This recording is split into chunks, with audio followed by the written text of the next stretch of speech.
Welcome to study session 4, American Society in the 17th and 18th centuries, Settlers and Native Americans. The French and Spanish came to the New World to trade with indigenous peoples, to convert them to Christianity, and sometimes to turn them into a labor force for mining and agriculture. In contrast, the English settlers wanted farmland. Thus, they posed a far greater threat to the Native Americans. Wars were the result.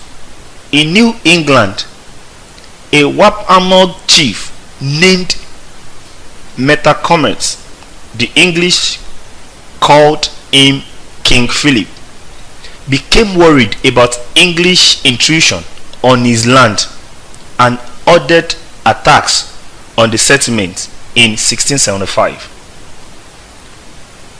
For the next year, Metacomet and his allies destroyed 12 of 90 Puritan towns and attacked 40 others, capturing or killing 1 in 10 adult male English settlers. The Puritans counterattacked in the summer of 1676. They killed Metacomet, sold his wife and chief supporters into slavery in the West Indies, and scattered his coalition. With that, the power of coastal Native Americans in New English was broken. Settlers and Native Americans. In the same years, 1675 to 1676, in Virginia, land-hungry settlers led by a planter named Nathaniel Bacon picked a fight with the Susquehanna people. The settlers' goal was simply to end Native American occupation of lands that whites wanted. When Governor William Barclay objected, the rebellious settler forced the House of Burgesses to back their war. Later, they marched on Jamestown and burned the colonial capital. Shortly after that, Bacon died of disease, and his rebellion sputtered out. But a new treaty signed with the Native Americans in 1677 made much of their land available to white settlers.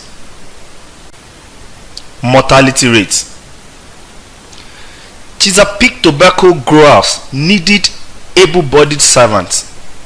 Most of those imported to Virginia and Maryland were young, poor, single men. Disease, bad water, and hostile native peoples produced a horrific death rate. In 1618, there were 700 English settlers in Virginia. The reorganized Virginia Company sent 3,000 more before 1622. A head count that year found only about 1,200 still alive. Still, surviving planters continued to import servants. Some servants lived long enough to end their indentures, but many others died. In addition, there were too few women in the Chesapeake to enable surviving men to build families and produce new Virginians. More than 2/3 of men never married, and the white population of Virginia did not begin to sustain itself until at least the 1680s. Before that, the colony survived only by importing new people to replace those who died. Introduction of slavery. White servants worked Chesapeake tobacco farms until the late 17th century. But earlier in the century, English tobacco and sugar planters in the Caribbean had adopted African slavery, long the chief labor system in Portuguese and Spanish sugar colonies in the Caribbean. By 1700, the English islands were characterized by large plantations and by populations that were overwhelmingly African. These African slaves were victims of a particular brutal and unhealthy plantation system that killed most of them. It was not a coincidence that these islands produced more wealth for England than its other colonies. Before the 1680s, Chesapeake planters purchased few African slaves, and the status of Africans in Virginia and Maryland were unclear. Some were slaves, some were servants, some were free, and no legal code defined their standing. The reason for the slow growth of slavery in the Chesapeake were not moral but economic. First, slave traders received high price for slaves in the Caribbean, higher than Virginians could afford, particularly when these expensive laborers were likely to die. White indentured servants cost less, and planters lost little when they died. But Chesapeake colonists, both English and African, grew healthier as they became seasoned on their new continents. At the same time, the English economic crisis that had supplied servants to the colonies diminished. These changes made African slaves a better long-term investment. The initial cost was higher, but the slaves lived and reproduced. Beginning around 1675, Virginia and Maryland began importing large numbers of African slaves. By 1690, black slaves outnumbered white servants in those colonies. Virginia now gave white servants who survived their indentures 50 acres of land, thus making them a part of the white landholding class. At the same time, the House of Burgesses drew up legal codes that assumed a lifetime of bondage for blacks.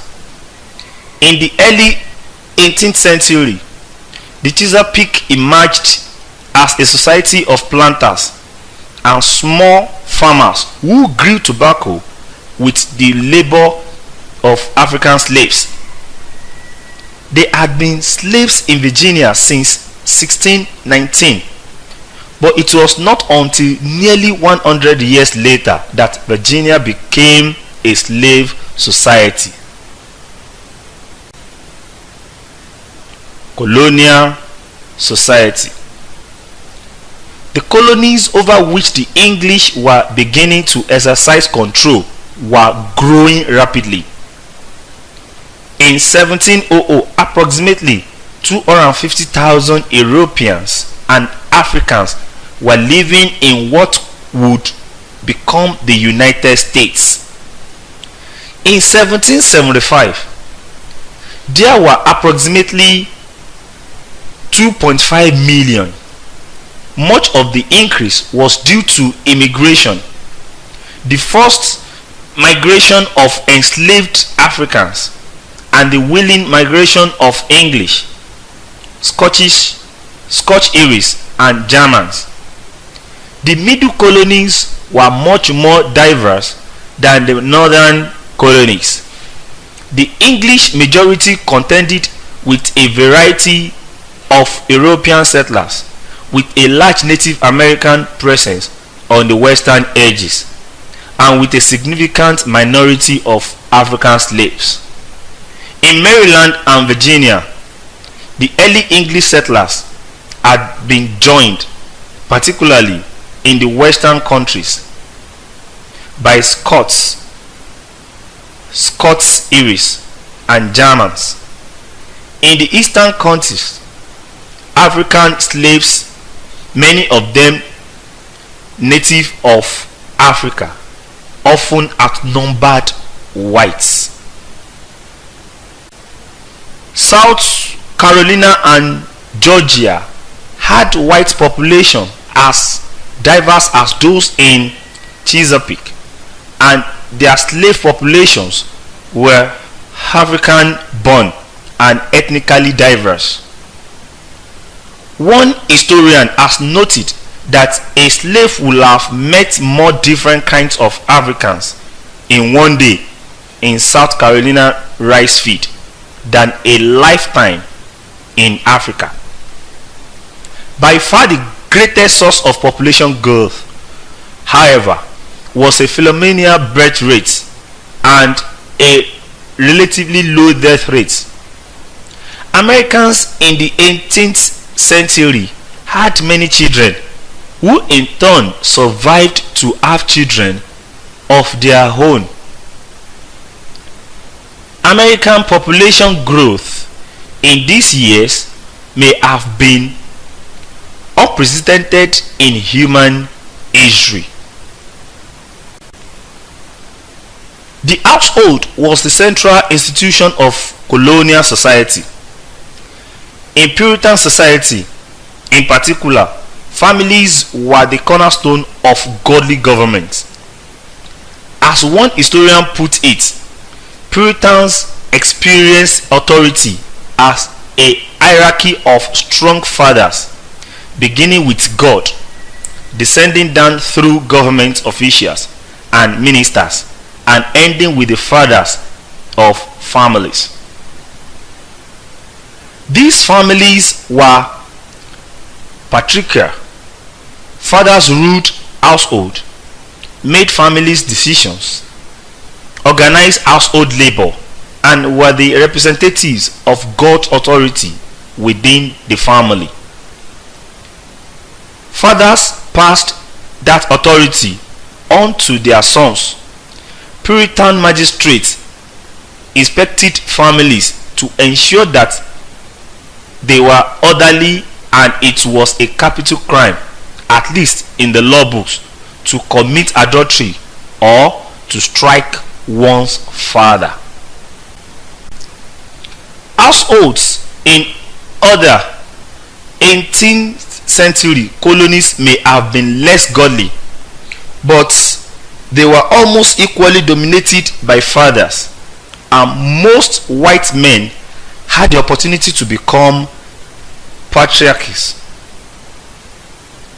Land were relatively abundant, and Americans seldom practiced primogeniture and entail, which gave older sons their father's full estate and prevented men from dividing their land. Fathers tended to supply all of their sons with land. Daughter received personal property as a dowry. Thus, most American white men eventually hold their own land and headed their own households. As populations grew and as colonial economies developed, however, that independence based on property ownership was endangered. Good farmland in the South came to be dominated by a class of planters, while growing numbers of poor whites became tenants. The pressure of a growing population on the supply of farmland made tenancy even more common in New Jersey and Philadelphia. Research puts the proportion at about 25% by mid-century. While in New England, more and more fathers found themselves unable to provide for their sons. On the eve of the American Revolution, 1775 to 1783, American white men prided themselves on a widespread liberty that was based in economic independence. Meanwhile, the land ownership that upheld that independence was being undermined. 18th century slavery. In the first half of the 18th century, the mainland colonies grew dramatically but in very different ways. The Chesapeake and the Carolinians grew plantation staples for world markets. Tobacco in Chesapeake and North Carolina, rice and indigo in the coastal regions of South Carolina and Georgia, and they were committed to African slave labor. Fully 70% of South Carolina's population was black. Nearly all Africans were imported directly to the colony in the 18th century. The numbers were so huge, and the malaria wetlands they worked on were so unhealthy that masters encouraged slaves to organize their own labor and to work unsupervised. Because so many slaves lived and worked relatively unsupervised in this area, African cultures, language, handcrafts, religious experience and belief are more survived most fully among American slaves in South Carolina. Rice planters of South Carolina permitted their cultural independence because it was easier and because the slaves made them lot of money. South Carolina's lowland planters were the wealthiest group in the mainland colonies. Furthermore, Further north, the tobacco colonies of Virginia and Maryland were equally committed to slave labor, but slaves led somewhat different lives here than in the deep south. The African population in these colonies began to replace itself through reproduction as early as 1720, compared with 1720 in South Carolina. Still, Chesapeake planters continued to import new slaves from Africa. About 70,000 went to Virginia in the 18th century and about 25,000 to Maryland. Slaves in these colonies tended to live and work in smaller, more closely supervised groups than slaves further south, and their cultural memory of Africa, though often strong, was less pervasive than that of Carolinian slaves.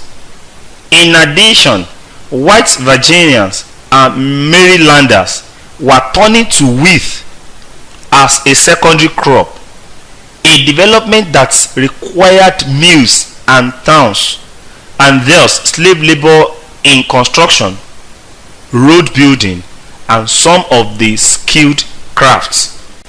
Northern agriculture. Around the middle of the 18th century, a heavily populated and increasingly organized Europe lost the capacity to feed itself, providing an important market for North American farmers. The middle colonies, particularly Pennsylvania, became the bread basket of America after Pennsylvania farmers provided for their families from their farms, and by trading with neighbors they sent their surplus production of corn and wheat, as much as 40% of what they produce, on the Atlantic market. New England farmers worked soil that was poor and rocky, but used the same system. Economists call this system safety first, or subsistence plus agriculture. Farmers provided for household and neighborhood needs before risking their surplus in distant and unpredictable markets. In profitable years, farmers were able to buy finished cloth, dishes and cookeries, tea and coffee, and other goods that colonial trade with England provided, goods on which more and more Americans depended by 1770. Religion. British North American in the 18th century was a religiously and ethnically diverse string of settlements. New England's population was overwhelmingly English, descended from the Great Migration of the 1630s. New England had a reputation for poor land and intolerance of outsiders, and immigrants avoided the region. New Englanders continued to practice Congregationalism, though by the 18th century the Slandom thought of themselves as the spearhead of the Reformation. A wave of revivals known as the Great Awakening swept New England beginning in the 1720s, dividing churchgoers into New Lights, that is evangelical Calvinists, and the Old Lights, that is more moderate wings. An increasing minority were calling themselves Baptists. Nearly all Europeans in these colonies were Protestants, but individual denominations were very different. They were Presbyterians, Lutherans, Baptists, Anglicans, Dutch Reformed, Mennonites, and Quakers. While the Church of England was the established church, the official government-supported church in the Chesapeake colonies, German and Scottish non-Anglicans were migrating south from the middle colonies, and Baptists were making their first southern converts. Although most Chesapeake slaves were American born, by the late 18th century they practiced what they remembered of African religions, while some became Christians in 18th century revivals. This is the end of study session 4. Thank you for listening.